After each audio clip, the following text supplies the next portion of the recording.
Welcome to Florida Education News. My name is Dr. Tony Ars, and today I have the pleasure of sitting down with a school board candidate in Duval County Public Schools, Clarence C.J. James. That's right. It's a pleasure to sit down with you. It's a pleasure. So voters in Duval County want to know the people that are on the ballot for school board, and Florida Education News wants to give them the opportunity to get to know the people. And so reached out to you, wanted to be able to sit down and get a little bit of a sense of your background, what made you want to run for school board, and what motivated you to get involved. Sure. Well, first of all, my family's a fifth generation right here in Jacksonville, and specifically in the west side of Jacksonville. I grew up there. I graduated from the same high school that my mother and father and my grandmother did, which was Robert E. Lee High School. After graduating high school, I served in the United States Navy. After coming out of the Navy, I embarked on a career in law enforcement. I started my career in law enforcement in the corrections side. So you get to see a lot of what happens in the prison pipeline. And you also get involved in a lot of programs to rehabilitate people. Went on and became a police officer. I served over 20 years with the Jacksonville Sheriff's Office, and I retired as a lieutenant. Did all my time on the corrections side, but I was dual certified as police and corrections. So I was able to get a lot of that different, of the criminal justice profession. So I've got a very diverse background in criminal justice. And for the last 5 years with the Jacksonville Sheriff's Office, I was the classifications lieutenant, so I was over all of the programs for the Department of Corrections. And one of those programs is we have school number 176 that's at the downtown jail. A lot of people don't know that. It is a public school, and it's for our juveniles that are waiting to go to court. So I've got experience in overseeing educational programs, and I get to see the benefit and the results of having good education programs. After I retired, I went to work for Florida House of Representatives as legislative staff in District 14. There was able to work on legislation, the majority Stone Douglas, when we had that horrific event down in Parkland. I was there to give some of my expertise in getting that legislation passed. So I know how to look at budgets, how to find money, where the money's being spent, where we can move it, where you can't move it, because a lot of people don't understand you can't just move dollars from here to here. Infrastructure dollars can't be moved over for salaries. So there's a lot of that. So I've got experience there. I've been elected to the Fraternal Order of Police for about 25 years. So I did a lot of work for the union, and when you're elected to the union, you're involved in government. You're involved in government that's outside of your normal daily duties as law enforcement. So, and I'm endorsed by the Fraternal Order of Police and the Jacksonville firefighters. So when I transitioned back into law enforcement, and that's where I'm at today. I'm a police sergeant with the Duval County School Police Department. So I'm on the front lines every day dealing with the critical incidents in our schools. And I'm here to tell you, we stay busy. And with being a father, I have children that are still in the public school system, and I have adult children that graduated. My oldest son's a police officer. My next to my oldest son is a registered nurse. And they're products of the Duval County public school system. So I know that public school, we can do a good job when we put our minds to it. Now, when my kids were in school, my children were in school, and definitely when I was in school, charter schools were not really around, because I'm here to tell you, I probably would have sent my kids to charter schools. Being to what I've been enlightened to recently, I mean, it's wow, the product that you get. But the public school system definitely has potential to produce kids that can definitely be positive role models in the community, be educated. I'm not saying that at all, because my 14-year-old goes to Paxton High School College Preparatorial, and then I have a 9-year-old that goes to Crystal Springs Elementary.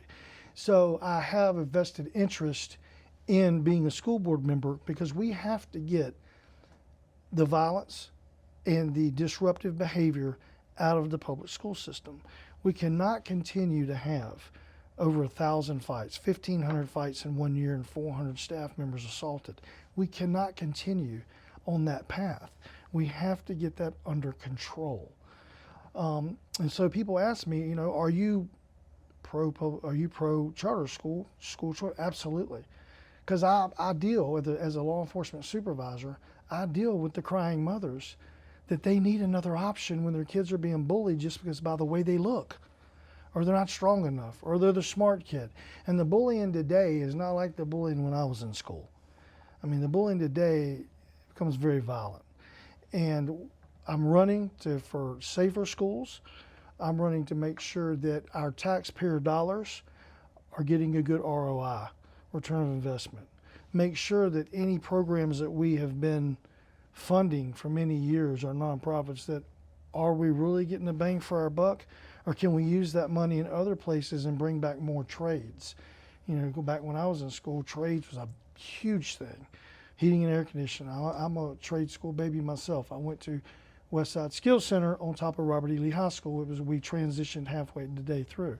I was heating and air conditioning. I have plenty of friends who are electricians and plumbers and machinists and welders, but they've done away with all those programs due to lack of funding. We need to get those funds back, get our kids interested, because every kid's not going to go to college, and make them so they can get out of school and make a living and be productive citizens. So you can tell I'm passionate about it. I'm a candidate that's willing. I'm already retired from the Sheriff's Department as a lieutenant. God blessed me. So I am able to take the $30,000 a year pay and benefits cut, which I will as a school police sergeant, to go to school board. So it's not for the money. I'm doing it because I have a vested interest in the community. I have a grandchild that starts kindergarten this coming year at Crystal Springs Elementary. So I'm excited. And, you know, I've always had a philosophy. So in your profession, you learn, you earn, you return. And I think at 54 years old, I already earned one pension. I've already earned two with the public school system. It's now time for me to return to my community. And I think that's the Christian thing to do as well. And that's what we need people to do, is step up, return what you can offer the community to make the community a better place. Because listen, I'm going to be older than I am one day.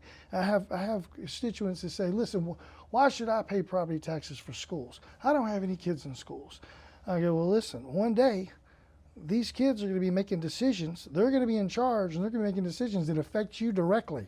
So we want to make sure that they're prepared to make those decisions for you. Yeah, no, and it sounds like, you know, you have a lot of experience. And first I want to thank you for your service on law enforcement, keeping all of us safe and the kids and families safe in Duval County. It's also great to hear someone that is local, has been here, has ties in the community. You know, it always helps to have, you know, your ear to the ground and know what people are going through, what they're suffering. And I want to touch on something you brought up about returning. And you spoke about those that might say, you know, why should I be paying property taxes for education? But you, I think, gave the answer in your answer, because at the end of the day, someone did that for us, right? Absolutely. And if it wasn't for people who invested their money, most of us wouldn't have received an education. Absolutely. And I think what you say is this returning something that was given to us means that our lives and the things in our lives are a gift. And you talk about being a father, grandfather, you talk about your law enforcement experience. How do you think those experiences will help you on the board? How do you think it will help bring a unique perspective to the school board in Duval County? And that's one of the things that I do when I speak at forums and so forth, is that the Duval County School Board, it's evident. All you have to do is look at the numbers, track the numbers. I'm a numbers guy. Words speak, numbers scream, especially if you're a numbers guy.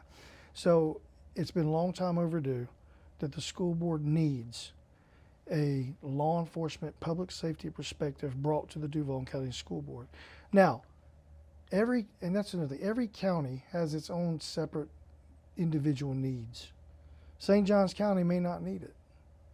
Nassau County may not need it. Baker County probably definitely doesn't need it. Different communities. Duval County needs a law enforcement, public safety perspective on the school board. We have issues in our schools that other schools don't have to deal with. And you know, years ago, I think it was a 2015 study, and I hate quoting studies because I can't never remember them. There's so many done. But in the 32208, 32209 zip code, it may even been 32207, they did a study, and about 80% of those children, if they didn't eat at school, they almost wouldn't eat at all. And that's right here in Duval County in our communities. So we have to make sure that we understand the needs of the community, and our community needs a law enforcement perspective on the Duval County School Board. Because and I told somebody today, and I said, you know, it doesn't matter what seeds you plant in your garden. It will not grow if the soil is poison in the soil. You can't plant a seed in the public school system and expect it to grow when you've got violence and disruptive behavior, and you can't even keep teachers employed because they don't want to work in the environment. So there's a need for a person like me on the school board. And listen, it's great to have, we've got a school board member that's a retired sergeant sergeant major of the Army. We've got educators on the school board, business people on the school board. It's time for Duval County School Board to have a public safety officer on the school board. I just received an endorsement yesterday, a big endorsement that I did not think I was going to get. I wasn't even going to interview for it. And when they called me, and I was shocked. I said, I can't believe I've got your endorsement, because one of my candidates is like one of your people. And they said, we have never seen, and it chilled my body when she told me this. She said, we've never seen, and we've done research, we've never seen a school board candidate like you. And she said, Clarence, I've been doing this 28 years. She says, do not get off your platform. Stay on the getting the violence out of the schools and making our schools safer platform, because you know what you're talking about. And there were some budget questions in there that they asked, and some tax millage questions in there, and I know all that stuff because I've been around it a long time. So that made me feel good that people are listening, especially from an organization that I did not expect to get the endorsement from. Yeah, and you said in the beginning when we were talking about how your law enforcement experience has given you a glimpse into what families go through when a child is either bullied, and you mentioned how school choice is one of the things that allows for families to exercise their option, to put their children in environments that are more conducive. Could you say a little bit more about where you stand on school choice? Because today in Florida, one of the biggest questions, you spoke about your experience in the legislature, the biggest questions is about education policy. It's about where board members stand on school choice, universal vouchers. Some board members have been very vocal against the scholarships for families. And they're against them because they say that public school districts are losing students. And then you have those who say that, no, there's been a monopoly in public education for a long time, and parents have not had truly a right to choose where their children go to school. Could you share a little bit of where you stand on school choice? Because everyone wants to know where their board members stand on the issue.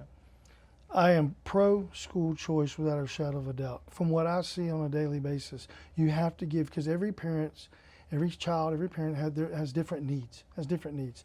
They're taxpayers.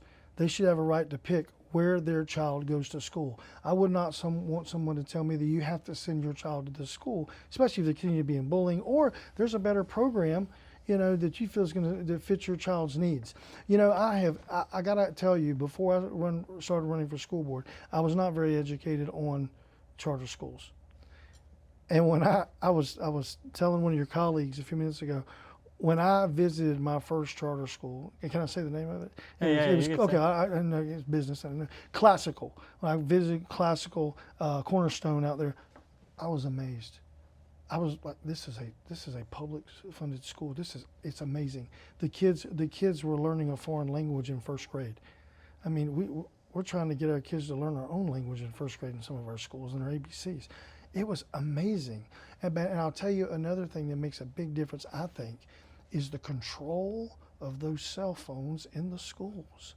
Eliminating that social media element from the schools. Because I tell people, probably, and I may be even low, 80% of our incidents that we have, violent incidents, there's a social media element attached to it, where they've used social media for teen takeovers to set them up and set up fights and keep things going.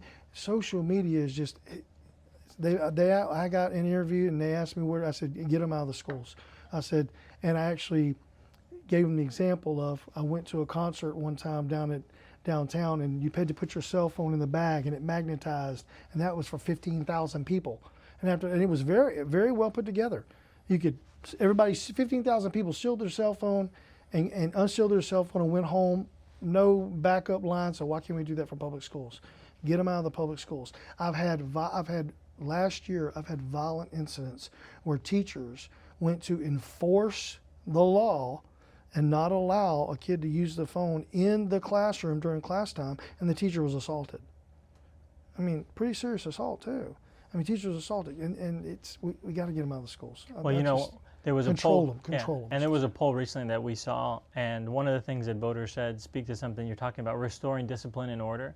And it's because we all see it, whether it's with your own children or grandchildren, when you send them to school, they come back and they're a little bit changed, and somehow they don't have that same order and discipline. How do you think that as a member of the board, you'll be able to encourage that? What are some things that the Duval County Public Schools could do better in order to make sure that there's more discipline in the schools, make sure that we're trying to, cut back on some of that violence? I mean, you mentioned the technology piece. Is that the core that you think? I think the technology piece as well, but we have to fund the Duval County School Police Department. We got an estimate for the Jacksonville Sheriff's Office. I think it was something like $60 million. I've heard different numbers, but it was like $60 million for the Jacksonville Sheriff's Office to take it back over. I think our budget's around $19 million. So for crumbs, we can fund enough money to where we can hire those extra police officers that we need in our problematic schools. Police presence. Because police presence means a lot, but you can't have one officer at a school of 2,000 or 3,000 kids that's got tons of fights. One officer just can't oversee it, and the traffic problems in that as well. So we got to fund the Duval County Public School Police Department, make sure it's fully staffed and improperly staffed, because that, to me, it's a liability nightmare. You've got an issue, you can solve the problem. Let's solve the problem. It's not gonna. We can find the money. We can find the money to fully staff. I could tell you now, an extra $3 million would be huge when you only got 130 officers. When you've got 7,500 teachers or 11,000 employees, but when you only got 130 police officers that are handling most of your incidents, an extra $3 million, $5 million would make it to where you can compete with the surrounding agencies and you're not losing officers. See, before we didn't have the issue because it wasn't that big of an issue because we didn't have majority Stone Douglas.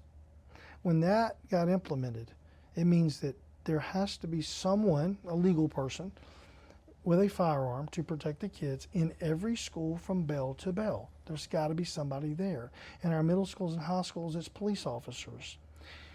Before that, you could hire a police officer, and if he had a doctor's appointment, he could leave and come back.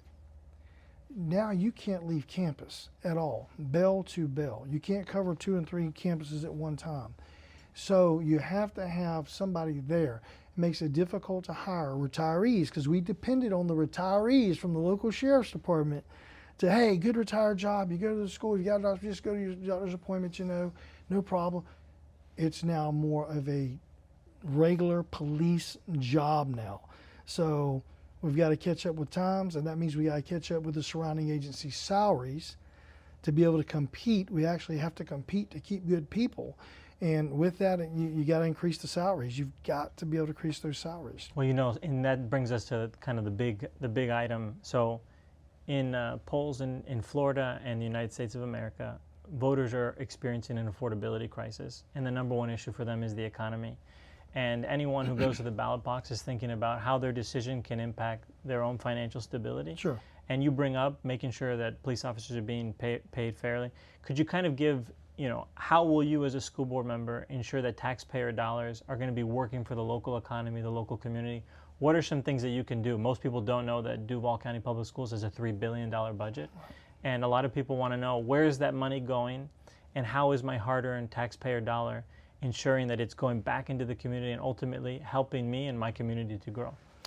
You have to have someone that's experienced enough. And I was a services lieutenant for the sheriff's office that overseen some million dollar budgets and overseen maintenance contracts. You need to look at all of that because we have a lot of money in maintenance contracts, as you know, because we've got the half-cent sales tax that is paying for building of new schools. So you need to be able to look at all the regular maintenance contracts, look at any of our nonprofit organization contracts, look at new building contracts, make sure that we're getting a good ROI on our money. Make sure that, hey, we've been funding this program, just example, no specific program, but we've been funding this program, say, $10 million. And we've been funding this for 20 years. Do we have some statistical data that can tell us, are we getting a good return on our money? We need to look at it. And if it's not, we need to move those dollars because you got to run it like a business. It's kind of like closing schools. Listen, I came from a neighborhood school. I'm so deep west side Duval County. My father went to Ruth and Upson Elementary School when Miss Upson was the principal. And I went to Ruth and Upson Elementary School. They just renamed it. It was Murray Hill Elementary School. So I love neighborhood schools. I love neighborhood schools, but guess what? They're a thing of the past. We're going to have to close schools that have 200 kids, 190 kids that were designed back in the day when everybody walked to school. Now they don't walk to school. Everybody drives their kid to school, or some of them take a bus, but a lot of people drive their kids to school. So now the school's not even designed in that neighborhood for safety, traffic safety. So that's another issue. We're going to have to close neighborhood schools and merge them when we build new schools, because we got to run it like a business. We've got to save those dollars. They're hard decisions, but that's what you have to do. You have to make sure. And you know, I mentioned about the statistical data because I'm a numbers guy. You know, I didn't major in any type in math or anything, but when we've had other districts that had problems where school board members had the same ideologies as me, and they said, "Hey, I want this data," and they get blocked by the district. The district employees block them. Don't give them the data. Now, this sounds crazy, right? People go, that's impossible. You're an elected school board member. I'm here to tell you it was such a problem that they passed legislation this year, the School Board Bill of Rights, Member Bill of Rights.